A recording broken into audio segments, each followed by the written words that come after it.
What is the phone number to call to get an appointment for the coronavirus vaccine shot, and also will there be doctors or nurse practitioners there to monitor you after you have the shot?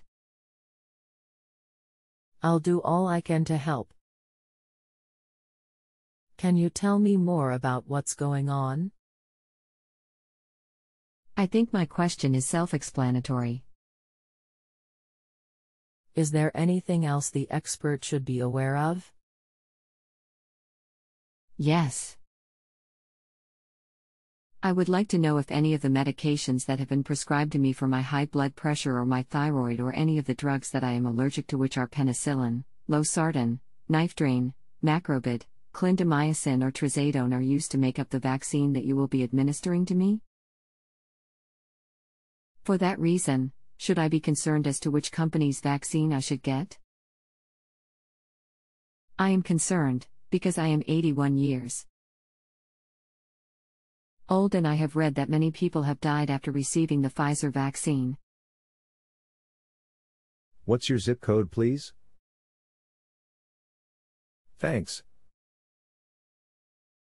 I would just like an answer to each question I asked.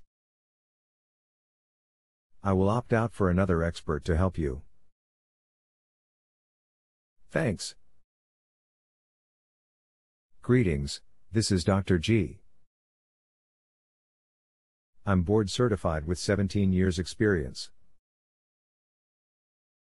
I have reviewed your inquiry. I think I can help at least in some way. As serious the medications you are allergic to, specifically penicillan, losartan, nifedrine, macrobid, clindamyacin or trazadone, are not in any way a component of the COVID vaccination.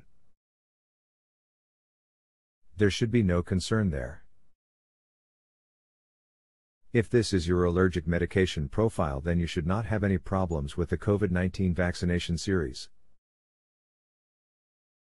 I have not been made aware of any specific vaccine series being more harmful than another.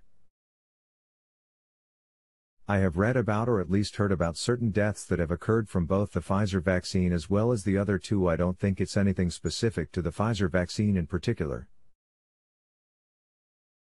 The specific causes of these deaths are still being looked into. The only additional information I could give are the names of the prescriptions I take, which are atenolol, hydralazine, hydrochlorothiazide, and levothyroxine. I have no further information unless you think that my having an arachnoid cyst on the left side of my brain is important. Fortunately, those medications are all very commonplace and I prescribe each of them quite readily.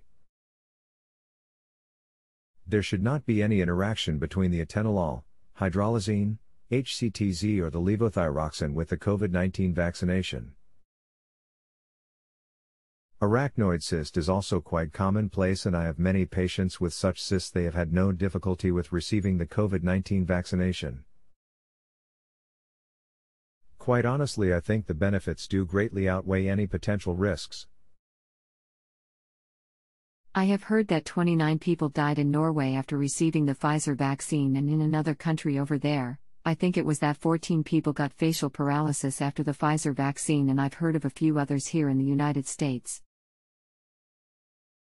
I want to get the vaccine, and I'll admit I'm scared of dying since I am 81 years of age. My health is generally good and I'd like to keep it that way. I certainly don't blame you, to be quite honest.